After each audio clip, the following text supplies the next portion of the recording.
그렇다면 여러분은 스마트폰의 어떠한 기능을 주로 사용하고 계신가요? 그리고 혹시 그 기능들이 여러분의 생활에 도움이 된다고 생각하고 계십니까? 아니면 반대로 생활에 불편함을 느낀다고 생각하고 계십니까? 저와 함께 스마트한 라이프 온오프 상태를 점검해 보겠습니다. 스마트폰 사용에 너무 많은 온이 들어와 있다면 스마트폰 사용 과부하를 의심해야 합니다.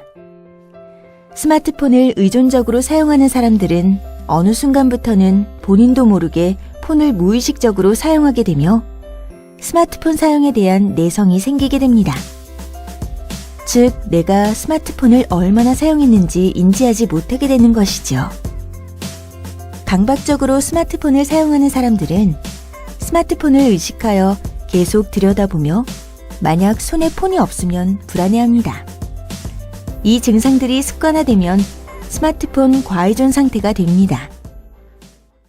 혹시 수많은 앱들의 푸시 메시지가 온으로 돼 있지는 않으신가요? 많은 앱들의 푸시 메시지가 온되어 있다면 스마트폰 과의존을 스스로 의심해 봐야 합니다. 스마트폰 과의존이란 과도한 스마트폰의 이용으로 스마트폰에 대한 현저성이 증가하고 이용 조절력이 감소해 문제적 결과를 경험하는 상태를 의미합니다. 즉, 스마트폰 온오프 조절이 무너진 것이라고 할 수 있겠죠. 그럼 스마트폰 과의존의 세 가지 요인인 현저성과 조절 실패, 그리고 이용 조절력에 대해 알아보겠습니다. 현저성은 개인의 삶에서 스마트폰을 이용하는 생활 패턴이 다른 행태보다 두드러지고 가장 중요한 활동이 되는 것입니다.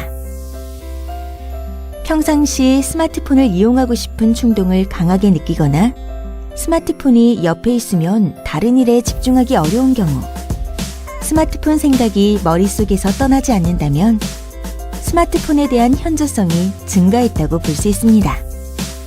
조절 실패는 이용자의 주관적 목표에 대비하여 스마트폰 이용에 대한 자율적 조절 능력이 떨어지는 것을 의미합니다. 스마트폰의 이용 시간을 줄이려고 해도 실패하거나 이용 시간의 조절에 지속적으로 장애를 겪는 것과 같이 적절한 스마트폰 이용 시간을 지키지 못하는 현상입니다. 문제적 결과는 스마트폰 이용으로 인해 신체적, 심리적, 사회적으로 부정적인 결과를 경험함에도 불구하고 스마트폰을 지속적으로 이용하는 것입니다. 스마트폰 이용으로 건강상 문제가 발생할 수도 있으며 가족과의 식사 자리에서 과도하게 스마트폰을 이용해서 가족과 다툴 수도 있고 업무 수행에 어려움이 따를 수 있습니다. 이처럼 스마트폰 과의존 위험군은 매년 증가하고 있습니다. 그리고 과의존 증상 중 조절 실패를 가장 많이 경험하고 있습니다. 과의존 위험군이 일반 사용자군에 비해 게임이나 영화, TV, 동영상, SNS 등의 여러 가지 콘텐츠를 더 많이 이용하고 있으며 부정적 정서에 대한 경험률도 높습니다. 특히 부모가 스마트폰 과의존 위험군인 경우 유아나 청소년 자녀 또한 위험군에 속하는 비율이 매우 높습니다. 이처럼 스마트폰 과의존 위험군은 일반 사용자군에 비해 정서, 심리, 신체적 문제와 대인관계에서의 어려움 등 부작용에 대한 우려가 높습니다. 소셜 미디어를 이용하면서 다른 사람과의 네트워킹에 제외된 것 같은 공포감, 혹은 세상의 흐름을 놓친 것 같은 불안함을 경험해 보신 적 있으십니까? 그렇다면 포모 증후군을 의심해 봐야 합니다. 네, 그럼 저와 함께 간단한 테스트를 한번 해보실까요? 포털 사이트의 실시간 인기 검색어와 한 뉴스를 우선 검색하십니까? SNS상의 글이나 사진, 댓글을 등록한 뒤 반응을 수시로 확인하시나요? 음식 먹기 전 옷이나 상품을 구입한 뒤 사진 촬영을 하시나요? 홈쇼핑에서 매진 임박, 한정 수량 상황에서 꼭 참여하십니까? SNS 등에서 유명인과 친구를 맺거나 소식을 공유하고 있으십니까? 지인의 SNS를 수시로 방문하거나 지인의 지인 SNS를 열람하시나요? SNS의 최신 정보를 바로바로 업데이트하거나 공유하십니까? 자, 여러분은 이 가운데 몇 개를 선택하셨습니까? 메신저 증후군은 메신저의 강박적인 사용으로 인해 생기며 메신저 강박증이라고도 합니다. 점심시간, 퇴근 후 저녁시간, 휴일에도 메신저 내용을 수시로 확인하시나요? 스마트폰을 손에서 놓는 것 자체가 불안한가요? 회사 업무 지시, 게임 초대장 등을 바로 확인하고 이 때문에 스트레스를 받나요? 친구들과의 대화에도 끊임없이 메신저를 살펴보나요? 스마트폰에 배터리가 없고 충전이 어려운 상황이 되면 집에 가고 싶은 생각만 드나요? 이 중 하나라도 해당된다면 메신저 증후군을 의심해봐야 합니다.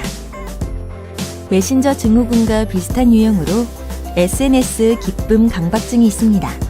SNS 기쁨 강박증은 SNS상에서 좋아요가 없으면 불안해하는 것으로 자랑질 유형과 감정 과잉 유형, 그리고 허세 유형 등이 있습니다. 남들보다 즐거워야 한다는 한국인들의 기쁨 스트레스로서 한 설문조사에서 과장한 이유를 물어보았습니다. 뒤처지고 싶지 않아서가 53.8%, 스스로 만족감을 얻으려고가 26.9%, 지인에게 걱정 안 끼치려고가 10.3%, 다른 사람도 과장하니까가 7.7% 순으로 조사되었습니다. 즐거움을 얻기 위해 즐기는 게임.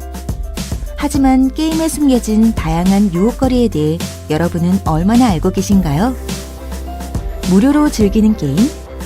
하지만 즐기려 하면 할수록 게임은 우리의 소중한 시간이나 돈을 더 많이 쓰도록 만들어져 있다는 인앱 결제의 함정에 빠지지 않도록 하세요. 잠깐 즐기는 게임. 60초 혹은 한판 단위로 되어 있는 게임들. 게임에는 기본적으로 피로도 시스템이 있어서 장시간 플레이를 하지 않도록 하고 있습니다.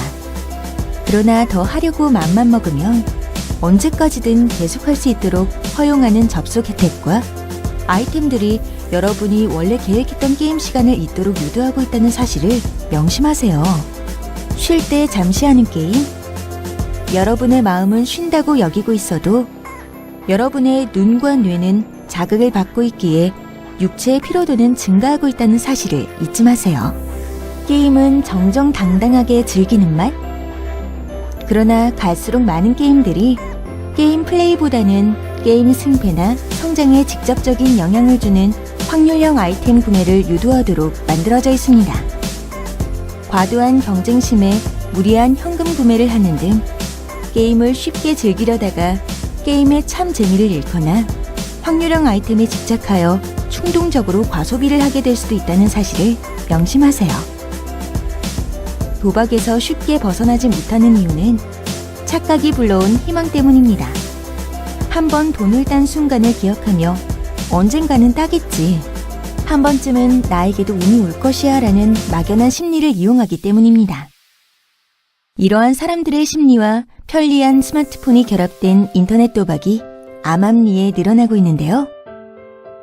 일반 오프라인의 도박보다 인터넷과 스마트폰을 이용한 도박은 더 무섭습니다. 그것은 바로 도박 시스템에 접속하기가 매우 쉬우며 도박이 아닌 게임처럼 보인다는 점입니다. 그렇다면 일반인들이 이러한 도박 시스템을 이길 수 있을까요? 절대로 이길 수 없습니다. 즉, 이길 확률이 제로에 가깝다는 말이죠. 인터넷 도박 시스템은 처음 접속하는 사람들에게는 이길 확률이 매우 높습니다. 하지만 한 판 한 판 진행할수록 이길 수 있는 확률은 매우 낮아집니다. 단순한 확률, 운이 아닙니다. 도박 시스템에서 제어할 수 있기 때문입니다. 그렇기 때문에 인터넷 도박 이용자는 반드시 파멸하게 될 수밖에 없습니다. 처음 돈을 크게 잃고 나서는 죄책감과 후회감이 밀려오지만 그 이후부터는 내성이 생기게 됩니다. 내성은 양심을 둔화시키고 돈을 마련하기 위해서 때로는 어떤 행위도 서슴지 않게 벌이게 됩니다. 즉, 나 혼자의 파멸이 아닌 주변 사람들까지 파멸시킬 수 있게 되는 것입니다. 집중적 사용과 관련된 마지막 문제는 음란물에 대한 접속과 유포가 쉽다는 점입니다. 모바일 메신저와 소셜 네트워크 서비스에서 검색을 해보면 종종 검색과는 무관한 나체 사진들이 노출되는 경우가 있습니다. 또한 스마트폰의 사진과 동영상 촬영 기능을 악용하여 보복성 포르노를 쉽게 제작 유포하고 있기도 합니다. 이는 엄연한 불법이며 법적으로 처벌됩니다. 잦은 음란물의 노출은 중독으로 이어질 수 있으며 심지어는 무방과 실행이라는 범죄로 이어질 수도 있기 때문에 각별한 주의가 필요합니다. 네, 지금까지 인터넷과 스마트폰의 과의존적 사용과 관련된 몇 가지 문제들에 대해 알아봤는데요. 스마트폰과 인터넷의 과다 사용은 우리 몸의 건강에도 문제를 일으킬 수 있습니다. 그럼 어떠한 건강 문제를 유발시킬 수 있는지 알아보겠습니다. 첫 번째, 기억 능력에 관한 사실입니다. 스마트폰과 인터넷이 발달하기 전에는 부모, 형제, 친한 사람들의 전화번호를 외우고 다니곤 했습니다. 하지만 지금의 여러분은 몇 개의 전화번호를 외우고 계시나요? 현대인들은 손안의 스마트폰을 이용해서 스크린 캡처를 하거나 파일을 저장하는 등 기억할 것들을 머리보다는 핸드폰에 저장하고 있습니다. 이처럼 기억력 감퇴 등 뇌의 기능은 점점 오프되어 가고 있습니다. 몸은 어떠할까요? 잦은 스마트폰과 컴퓨터의 사용으로 인해 다양한 신종 질환에 노출되어 있습니다.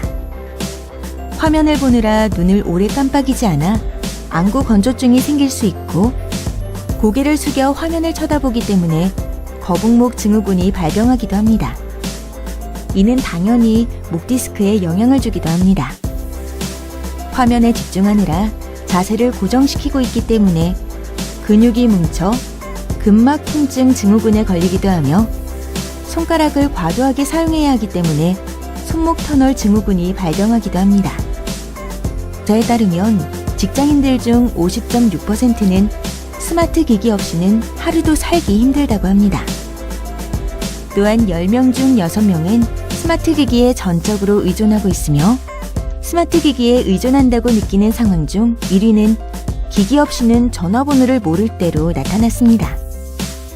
스마트 기기 없이 얼마나 버틸 수 있는지의 질문에는 일일이 21.3%, 반나절이 18.6%, 3시간 미만이 10.7% 순으로 나타났습니다.